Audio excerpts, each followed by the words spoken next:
Você está gravando? Tô. Tem como eu gravar também? Eu passo para você Mas como é que você vai passar? pelo WhatsApp, o e-mail. Será que vai? É 20 minutos? Amigo, eu subo no YouTube. Quê? Eu posso subir no YouTube. Demorou então. Mas daí você faz hoje? Porque eu quero ver, né, também, tá? Passa, amigo. Demorou então, ó. Vou zerar aqui. Vamos lá. Demorou. A última vez, então, hoje. É, eu vou colocar o cronômetro também, né? Importante. Pode começar? Pode.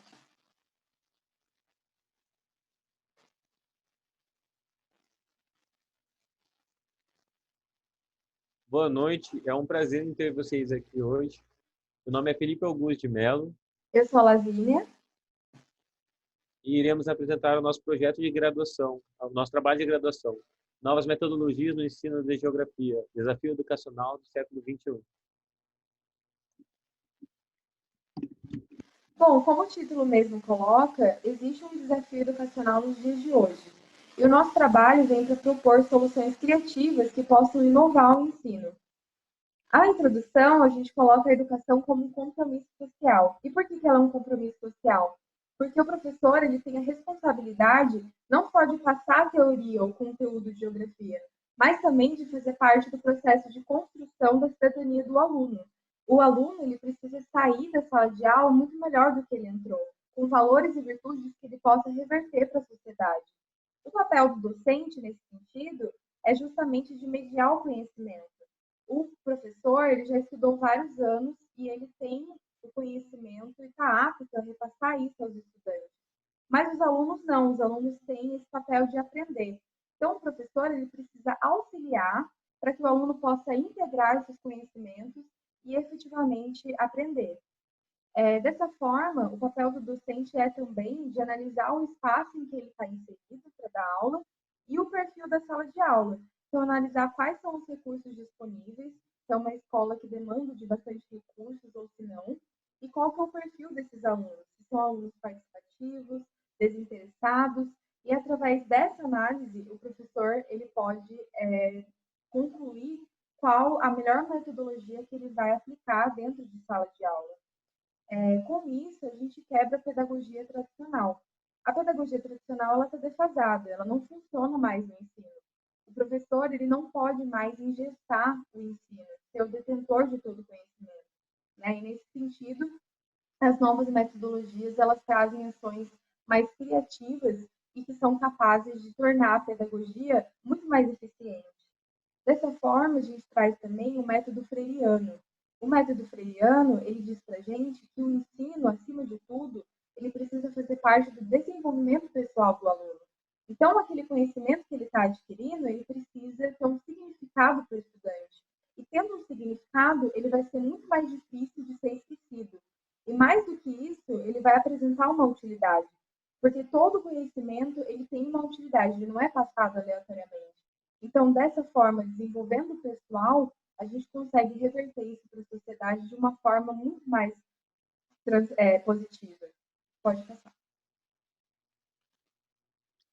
Falando mais sobre o desafio, né? Um desafio é essa nova geração de alunos, né? Porque eles nasceram, cresceram com os celulares nas mãos o tempo todo, recebendo estímulos virtuais, informações.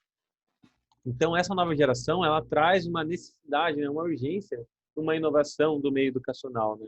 A sala de aula atual, ela é muito diferente, por exemplo, de há 10 anos atrás, quando eu terminei o ensino médio, porque os alunos, a maioria dos alunos possuem celular e acaba roubando a atenção que era para ser do professor.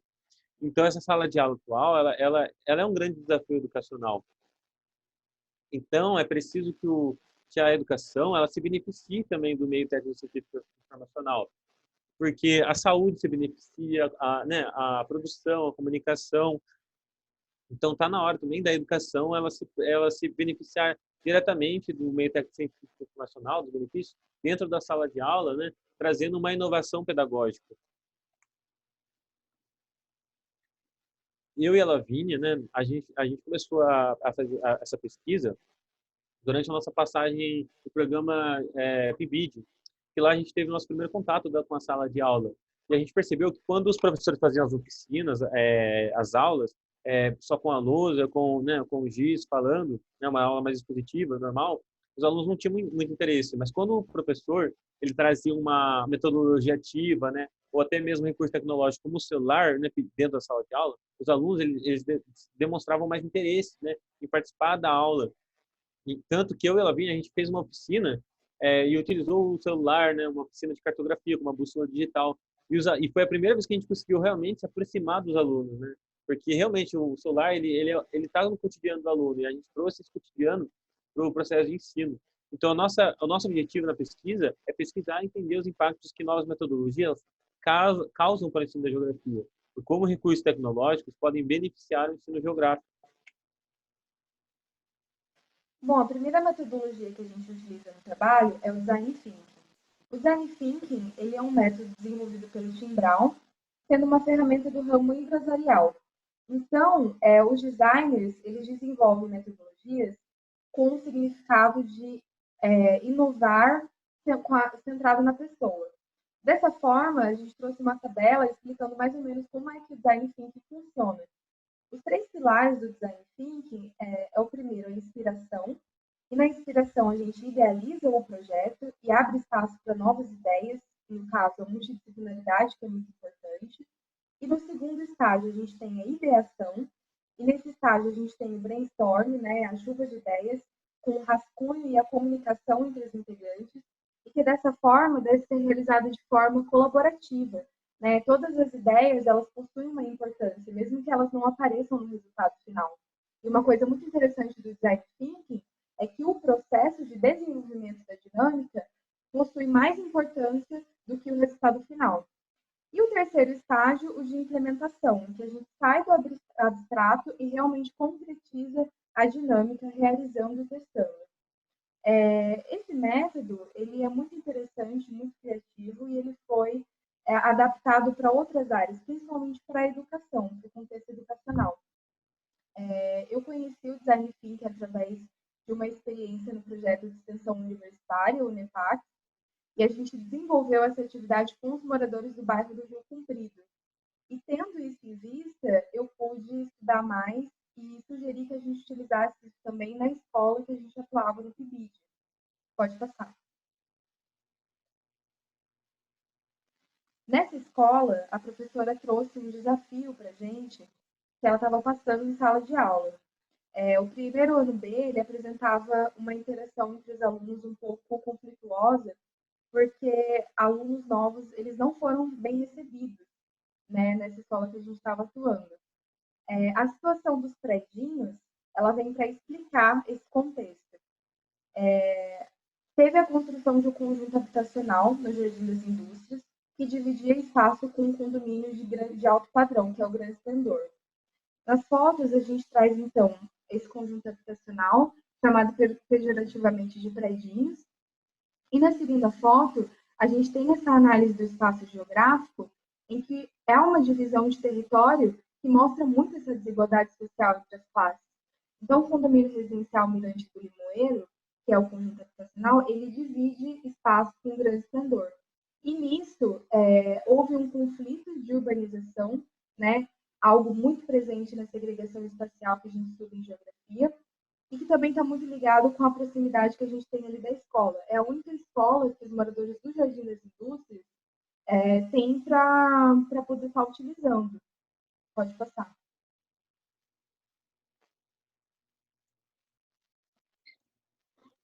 Nós também, a gente quis pesquisar, além das metodologias ativas, né, também sobre os recursos tecnológicos, né, como está um interesse sobre a disciplina de geografia na sala de aula e como os recursos tecnológicos eles são aplicados, né? Ou seja, a importância da inserção dos recursos tecnológicos no ensino da geografia. Então, a gente achou uma pesquisa, né, realizada na unidade escolar em Teresina, Piauí, com turma de geografia do sexto e sétimo ano, que a pesquisa mostrou que 53% dos alunos eles gostam da disciplina de geografia por causa da metodologia, né, por causa do jeito que o professor ele dá a aula. E 96% dos alunos eles alegaram que as aulas de geografia eram ministradas por falas e atividades do livro, né, um método pedagógico bem tradicional. Aqui a gente vê como é importante a metodologia para atrair o aluno, né, para o ensino da geografia. E como os professores não estão buscando inovações, né? E essa mesma pesquisa, ela também mostrou o lado dos professores, né? Que eles são constantemente desmotivados, né? A gente vê aqui no nosso estado como a nossa classe é tratada no estado. Às vezes o professor precisa ter uma jornada tripla, né? Trabalhar em 3 escolas por causa do baixo salário, né? Às vezes os recursos são escassos, às vezes o ambiente escolar não é agradável. Então o professor ele se sente constantemente desmotivado em procurar inovações para suas metodologias. Então eu e a Lavínia a gente buscou um recurso tecnológico, né, para ser aplicado como metodologia, algo bem acessível, né? Então a gente encontrou o celular como recurso pedagógico. E para entender isso, a gente foi atrás de como está o uso do celular dentro da sala de aula, né? E então a gente foi uma pesquisa realizada pela Fundação Getúlio Vargas, que em 2018, que mostrou que o Brasil tinha 2 dispositivos digitais por habitante, né? Muita coisa. Então, ou seja, realmente, graças ao meio técnico científico e informacional, o celular ele faz parte das nossas vidas, né? Integralmente. E para falar sobre o uso dentro da sala de aula, porque o celular foi por muitos anos visto como proibido, né, como um inimigo. Então, só em outubro de 2017, que ele foi aprovado uma lei que legalizou o uso de celulares nas salas de aulas para fins pedagógicos, né, no estado de São Paulo. Então, a gente também viu uma pesquisa que fala sobre o uso do celular dentro do ambiente escolar, né, uma pesquisa de 2016, antes da legalização. Essa pesquisa ela mostrou que 52% dos alunos do ensino fundamental eles utilizavam já o celular como recurso pedagógico, né? E 74% dos alunos do ensino médio, um número muito alto, né? Muitos alunos, a maioria dos alunos do ensino médio utilizavam o celular como recurso pedagógico. E essa pesquisa foi antes, né? Foi antes da lei ser aprovada, o que mostra que o celular dentro da sala de aula já era uma realidade.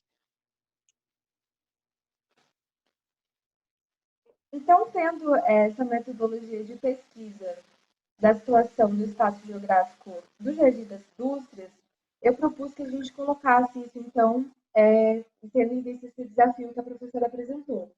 E a gente desenvolveu o Design Thinking na Escola Estadual Professora Maria Aparecida Veríssimo Madureira Ramos, em 14 de outubro de 2019.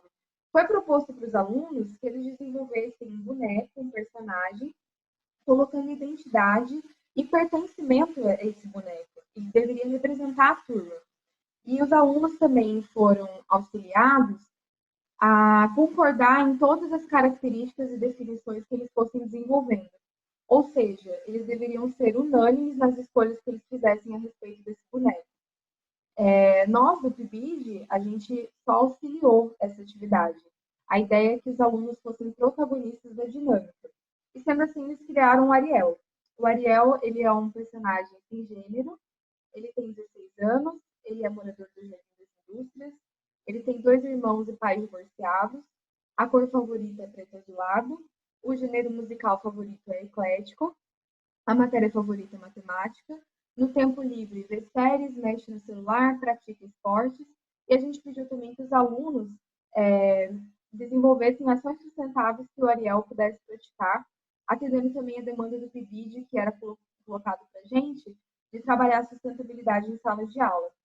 Em todas essas ações, os alunos utilizaram o pronome elu, o que deu para a gente é uma análise de que os alunos eles são de uma nova geração muito diferente da nossa, né?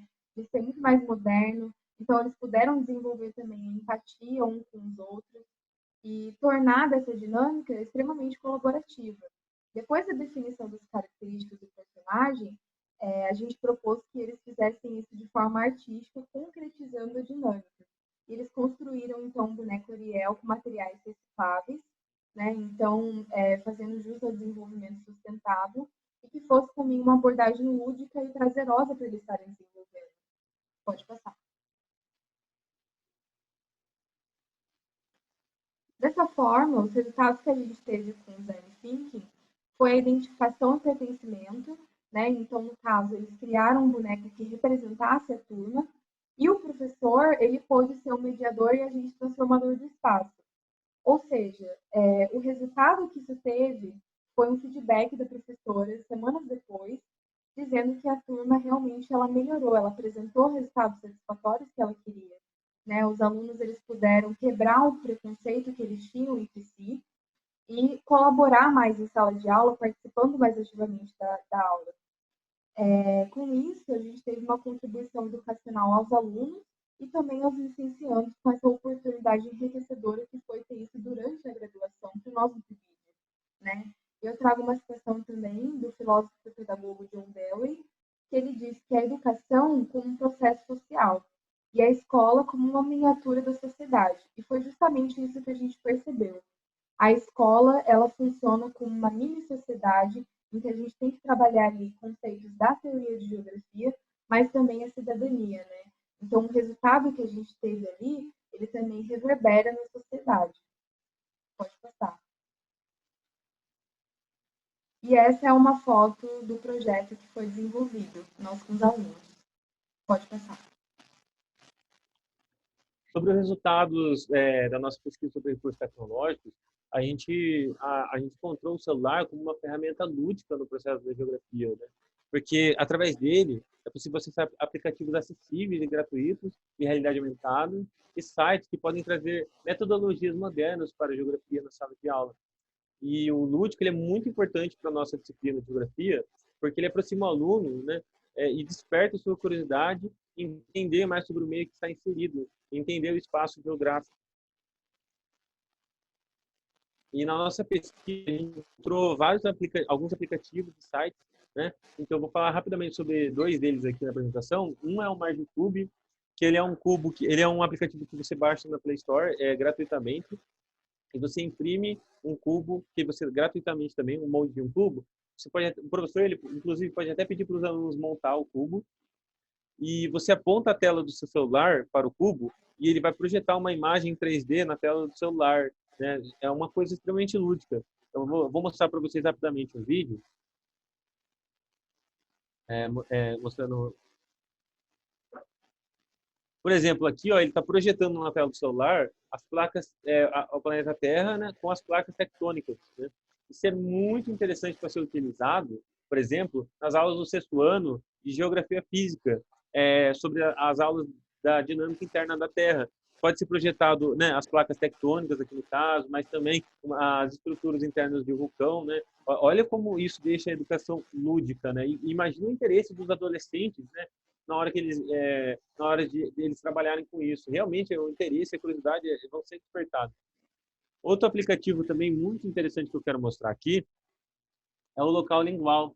Ele é um site interativo, ele é um mapa interativo que você pode acessar qualquer lugar, qualquer região do mundo e pode ouvir áudios dessas regiões, áudios que mostram, né, o sotaque, né, o jeito de falar, até as outras línguas, no caso de outros países, né? E é muito interessante para ser aplicado durante, por exemplo, as aulas do sétimo ano de regionalização do território brasileiro, né? Mostrar as diferenças culturais das regiões, né? Aí mostrar essas diferenças através da linguagem. É muito interessante. Eu vou mostrar para vocês rapidamente, selecionar Brasil, né? Piauí, aí eu vou escolher a cidade de Teresina. Nossa, esse negócio na minha frente, cara. Aí.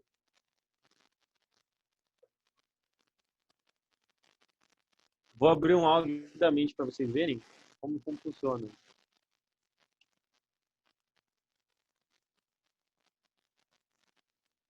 Finge que está aí no áudio, que eu vou ter que dar uma olhada nisso aqui. Então, muito interessante, né? Imagina como significativo isso é para os alunos, pode ser para os alunos, né? Durante essas aulas de geografia. E o professor pode pedir, por exemplo, também para os próprios alunos gravarem um áudio, né? Mostrando um pouco aqui do nosso, né? Do sotaque. Então, é uma ferramenta extremamente interessante também para o ensino da geografia na sala de aula, principalmente para os adolescentes no ensino fundamental.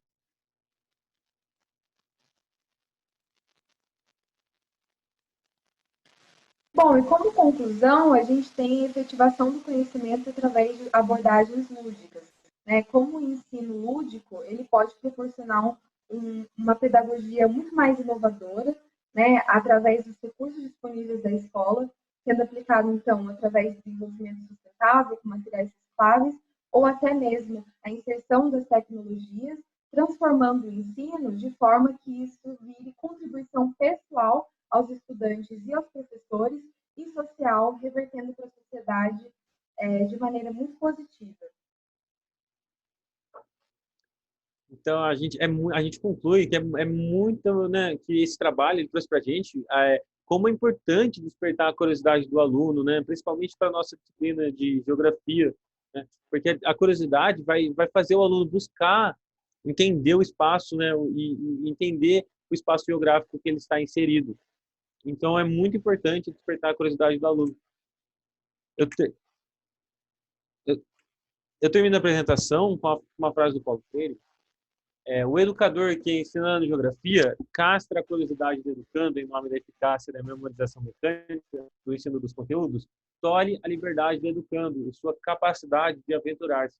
Ou seja, o processo de educação, né, do ensino da geografia para essa nova geração é um desafio, mas além de um desafio, ele também tem que ser uma aventura para os alunos e para o professor, e para os professores.